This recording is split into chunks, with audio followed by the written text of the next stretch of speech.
YouTube Live. This is my post-game live on location here at Bud Walton Arena where the Arkansas Razorbacks two-game winning streak has been halted. The third-ranked Alabama Crimson Tide come into Bud Walton Arena, Arkansas's home court, and look, this was a team that was surgically good on offense, especially getting to the basket, scoring at close range. Built up multiple 18-point leads in the second half. Arkansas with a furious comeback in the last 6.5 minutes or so to make it a one-possession deficit, but couldn't quite get over the hump. We'll go through some of those details. We're going to spend a lot of time on here tonight, but Arkansas loses at home 85-81. Hogs are now 1-4 on their home court in league games, 2-3 away from on the road in the SEC. So it's a team now that's 3-7 through the first 10 games of league play. That's not the best start in the world, but Arkansas, because of how tough this league is and because of all the quad one win opportunities still on the table, it still has a chance to play its way onto the correct part of the bubble, and maybe even better than that if things, fall into place better than they did tonight. But this is a team that's an Alabama team that's, look, Nate Oates has done a great job there in Tuscaloosa. Probably the standard in the last handful of years or so in this league. Tennessee's up there, Auburn certainly.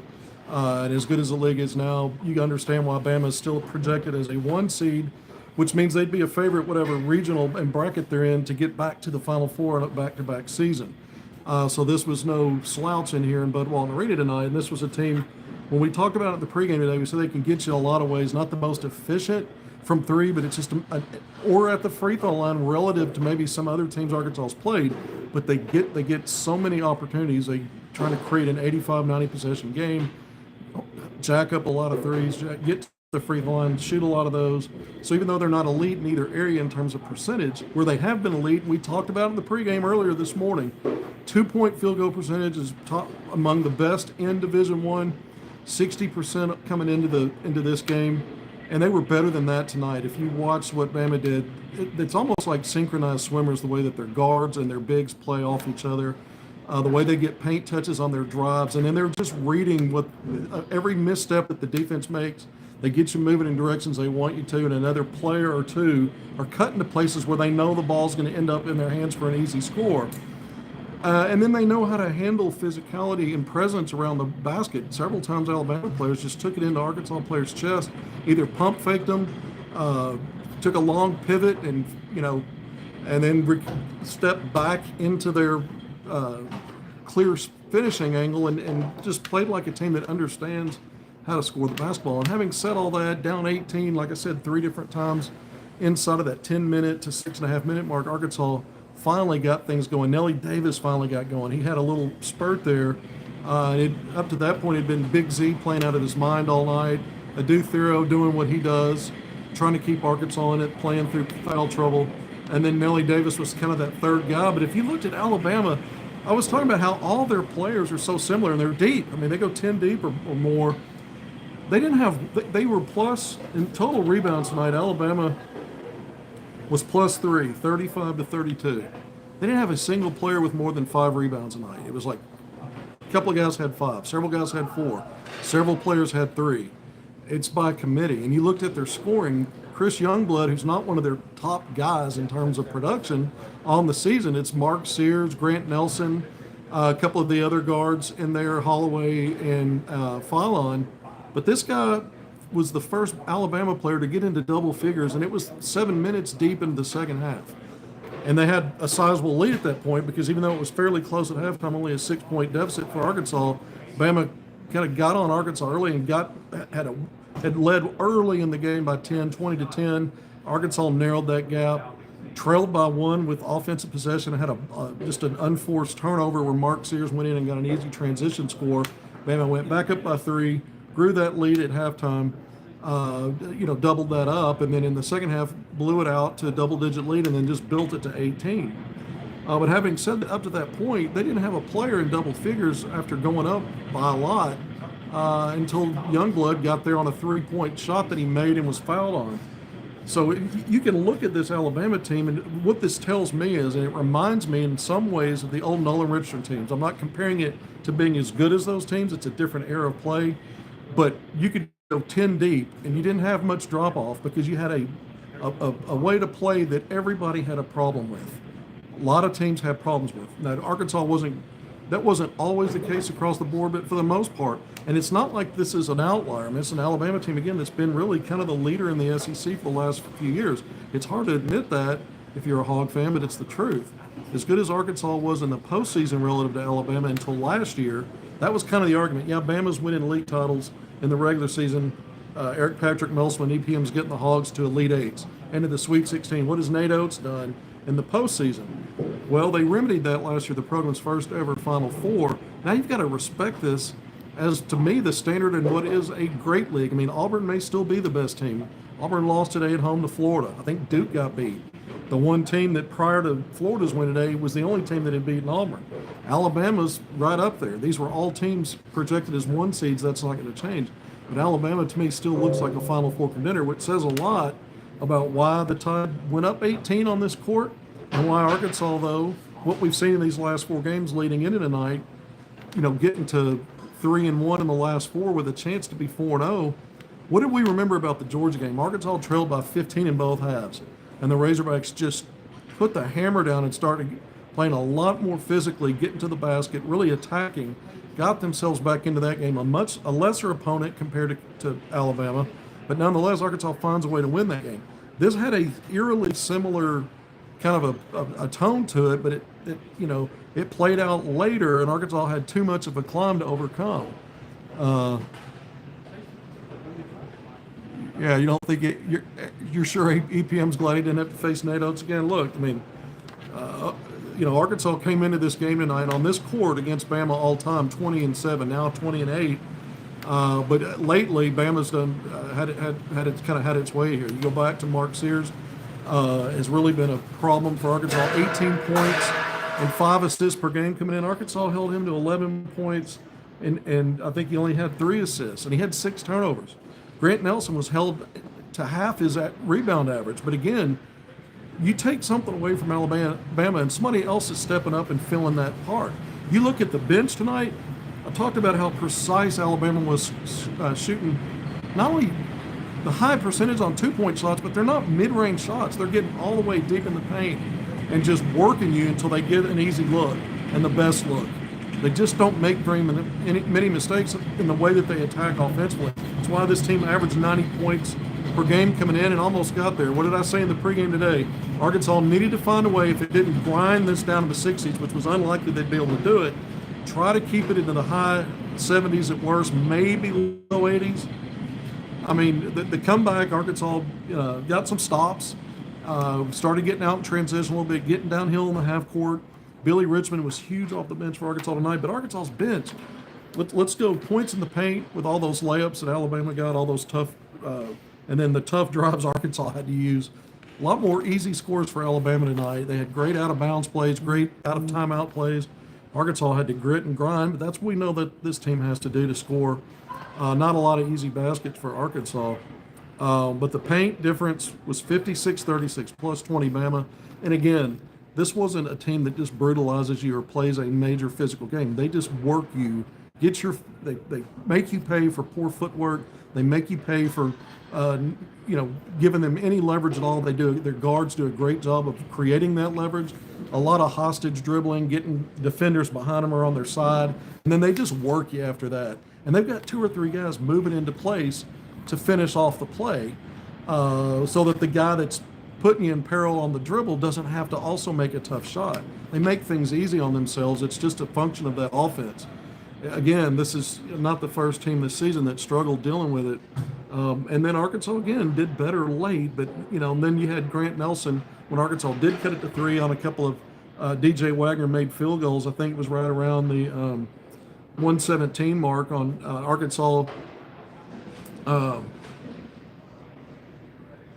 think it was a putback by Nelson with 57 seconds left that put Bama back up 83-78. So Arkansas had done a good job of playing initial defense, getting some stops. Big Z got a steal. I think he altered a shot or blocked one in that stretch. They got Sears to turn it over. And so Arkansas was getting back in it, and then Nelson makes that big play. And that's what great teams do. They find ways, even when they're struggling and having a bad stretch. Arkansas's trying to be that team.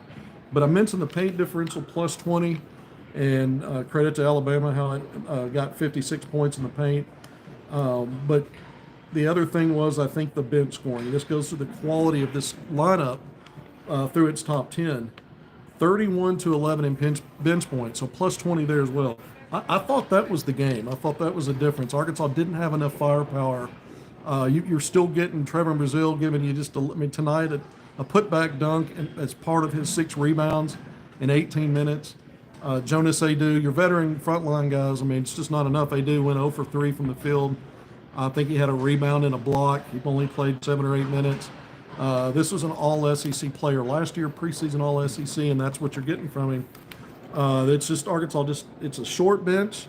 Again, Billy Richmond had a big game, and you had, Carter Knox for the first time after having a really nice run there, averaging 10 a game, shooting efficiently, understanding the role. He played hard tonight. Every Razorback did, but 0 for 4 from the field was not his night. When we talked Carter Knox, he did have 3 rebounds and an assist, but 0 for 4 from the field, not very effective. I thought Billy Richmond had the better game and really played well. He's been playing well, but his role went up tonight in lieu of what was going on with Knox. But Billy, with 9 points tonight, 4 of 6 from the field, made his only free throw attempt, 4 rebounds, 2 steals, assist, a block, and he was part of that comeback. He was on the court late when Arkansas made that push.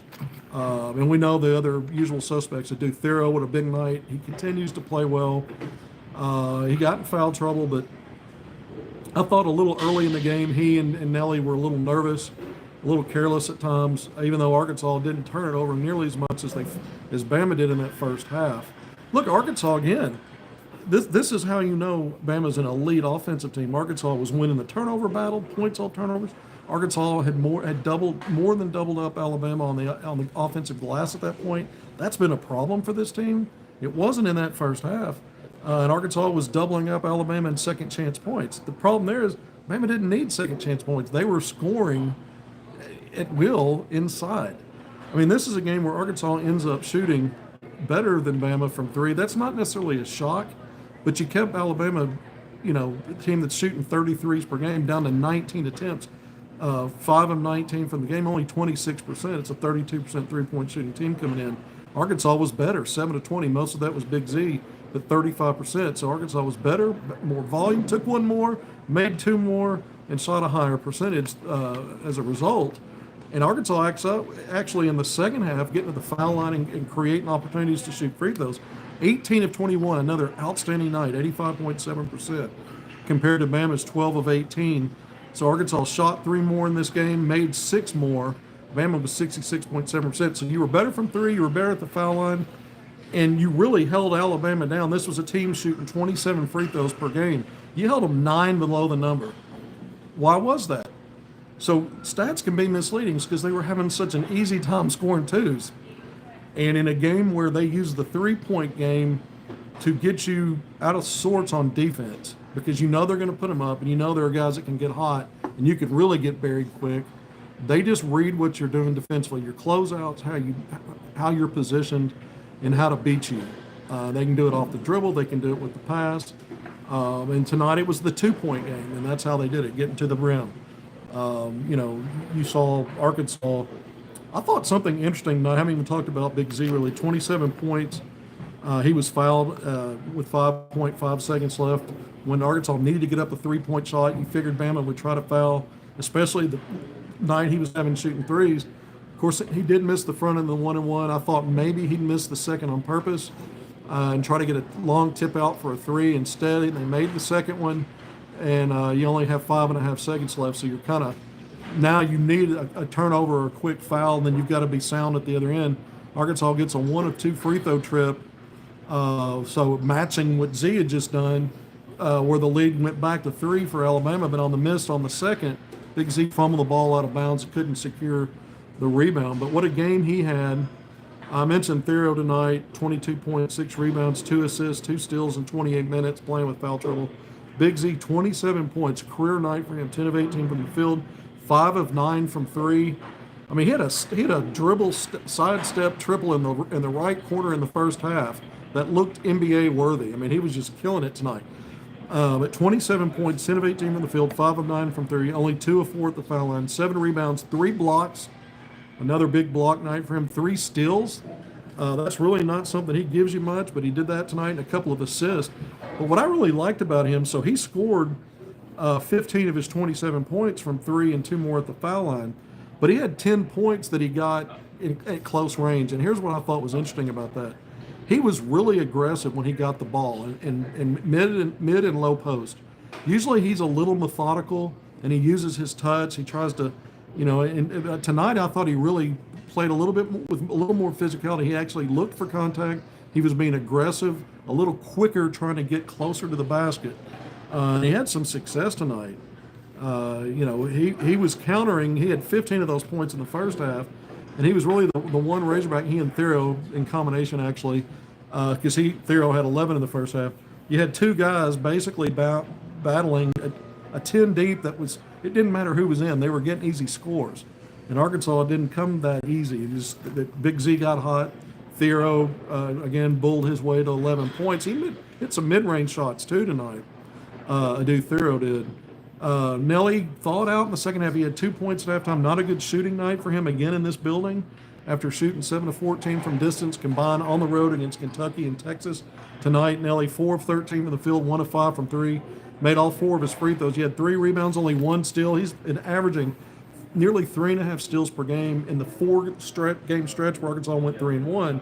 Tonight, not as effective defensively, but again, it's hard to defend this Alabama team because they don't give you a chance to play in front of them on ball defense. They start attacking based on how you're positioned before you can even adjust. Some teams do a better job of it than Arkansas did tonight. There were times, again, Arkansas battled so hard on the glass. The offensive glass, that had been a problem. They neutralized tonight. They were, I mentioned plus in the first half. The final stats are a little different. Arkansas does win turnovers 14-11. Points off turnovers favored Bama 15-13. Rebounds, Bama plus 3, 35-32. Offensive rebounds, Arkansas was plus 4 or 5 at halftime. Only plus 2 at the end, 13-11. Second chance points, each team had 12. Arkansas was doubling Bama up at halftime. So, the Grant Nelson putback late is one example of a second chance opportunity, and that ended up being just enough where Arkansas couldn't make the full comeback. Did that one play maybe. Bench scoring, I mentioned at 31-11, plus 20 for Bama. Points in the paint, again, plus 20 Bama, 56-36. Fast break, Arkansas 12-6. This is the issue here. We said this Alabama team, as good as it is offensively, they are going to turn the ball over. 13.5, 14 per game. And Arkansas jumped out, I think at one point it was 9-3, 9-2 at halftime, advantage Arkansas turnovers. Bama did a better job in the second half. Arkansas had a more careless second half. And some of that was kind of early on when Bama was starting to stretch that lead out. But 12-6 in fast break, Arkansas doubled up the Tide, but it's a small margin. He only got 12 fast break points. If you win that 12-0, then you might win this game. Or if you win it 12-4, you need a bigger gap there to make this a tighter thing. And again, the points off turnovers, you're generating steals. Arkansas had 9, Bama only had 5. So you're thinking maybe live ball turnovers will help you not only score a fast break, but have a cushion, even a small one in points off turnovers, but it was the reverse. Again, Bama was plus 2 in points off turnovers, 15-13. Arkansas had 7 blocks to Bama's 3. So when you look at the hustle plays, that's what I'm talking about. Arkansas played hard, blocks, steals, even technically the turnover game, even though the points off of it didn't turn out like Arkansas would have hoped. But I look at the hustle plays overall, it's advantage Arkansas. But this is, again, a surgeon's precision offense. It's not just a great point guard in Mark Sears. It's everybody that handles the ball on that team and everybody that's moving off the ball and going to the right places because there's a plan in place and they execute it. And there's something to be said for a program that's played in the Final Four last year and has a lot of key guys back.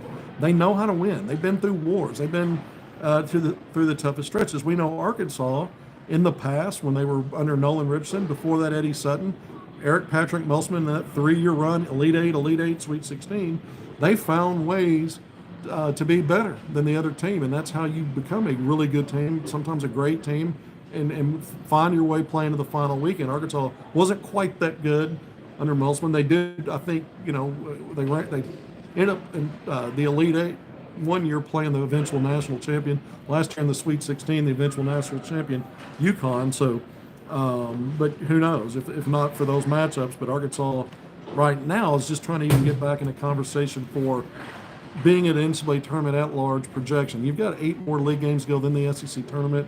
3-7 doesn't look great, but Arkansas again was on Lenardi's bracketology update on Friday, just yesterday. The first team on the first 4 out lists, so 1 spot away from being a projected at-large team as it stands now. A long way to go, a lot of quad one win opportunities. You get LSU in here on Wednesday. Arkansas needs to get back on the winning side at home. The win over Georgia is the lone win in 5 games so far for the Razorbacks on this court in league play. And LSU is a team Arkansas could beat, should beat, and then it sets you up for a brutal road stretch at A&M and at Auburn. A&M with I think a big road win today against Missouri. And I think it was a road win. I know they beat them. I think it was on the road, and then Auburn does lose at home, so that's a team that probably won't lose a whole lot more games like this Bama team probably won't the rest of the way. But even if you go beat LSU, go 0-2, Arkansas still at that point would be 4-9 in the league play, and they're still okay with the 5 games that would be remaining after that in terms of having a chance to still not only get into the NCAA tournament as an at-large, but potentially not even be on the bubble or one of those last 4 bye kind of situations. So this team has still got a lot to play for. And I think the other thing is I'm not into moral victories, just the fact that Arkansas didn't lay down and decide that Bama was the superior team. Arkansas played like it had a chance to win, and it gave itself a chance to win. That was actually on the table in the last few seconds. Arkansas had the ball again, possession of the ball, that a 3-point shot would have tied the game and maybe sent it to overtime. And Arkansas, again, the intentional foul. And Z, that he missed the front end of the 1-1. Remember when it got tight on the road down the stretch against Texas in the previous game? He's still a work in progress in many ways, but that tonight when you're scoring 27 and having so much luck and making shots, there's a little different pressure when you're at the foul line, and you're, it's just a different. You have to think too much maybe, and you're not just in a flow at that moment. You've got to step up there with everybody watching you shoot free throws, and I don't think he's quite there yet under those circumstances to knock those down. Theo was better at the line tonight. He's kind of up and down. Overall, he's been better the last 5 games, the outlier being at Texas, where he went 6 of 12. Nelly had another 4-4 night at the foul line, so he's getting better there. You want your guards to be at least 80%, 78 minimum. He's raising the level there. So we kind of went through everybody. I don't think I left anybody out. Again, Billy Richmond, if you want to salute him, this guy continues to get better for the Razorbacks. All right, 23 minutes in, I'm going to sign off. Arkansas, valiant effort, valiant comeback. Too little, too late. Bama's too good. 85-81 here at Bud Walton Arena. Arkansas drops to 14-9, 3-7 in the SEC. Arkansas's 3-7 now again in quad one games. The quad one wins are impressive. They're all away from home. This was a perfect opportunity to get your first key win at home. Arkansas didn't do it. If we need to break in at any point in the next few days and something that we need to talk about, I'm going to do it. Next time I'll probably be on for game coverage. Obviously be Wednesday when Arkansas hosts LSU here. I don't know if I'll be here or not, but I'll for certain do a post game if nothing else. But until next time, thank you for being here. I'm Kevin McPherson with HogvilleNET YouTube Live. See you then.